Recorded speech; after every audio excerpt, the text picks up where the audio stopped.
বেণী মাধব, বেণী মাধব, তোমার বাড়ি যাব।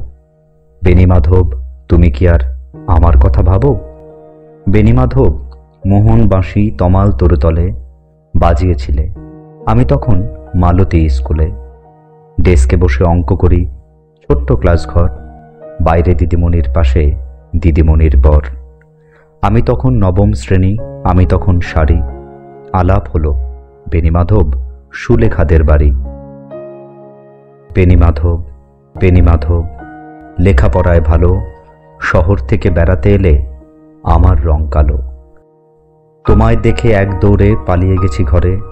বেণী মাধব, আমার বাবা দোকানে কাজ করে। কুঞ্জে অলি গুঞ্জে তবু ফুটেছে মঞ্জরি, সন্ধেবেলা পড়তে বসে অঙ্কে ভুল করি। আমি তখন নবম শ্রেণী, আমি তখন 16। ব্রিজের ধারে বেণী মাধব লুকিয়ে দেখা হলো।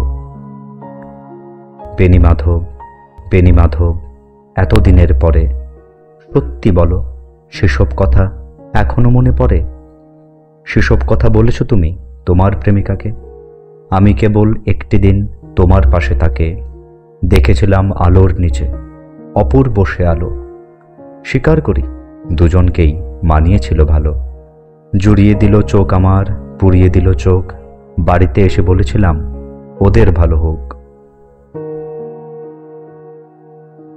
রাতে এখন ঘুমাতে যাই একতলার ঘরে, মেঝের ওপর বিছানা পাতা, জ্যোৎস্না এসে পড়ে। আমার পরে যে বোন ছিল চোরাপথের বাঁকে মিলিয়ে গেছে। জানি না আজ কার সঙ্গে থাকে। আজ জুটেছে, কাল কি হবে? কালের ঘরে শুনি আমি এখন এই পাড়ায় সেলাই দিদিমণি। তবু আগুন বেণী মাধব, আগুন জ্বলে কই? কেমন হবে আমিও যদি নষ্ট মেয়ে হই?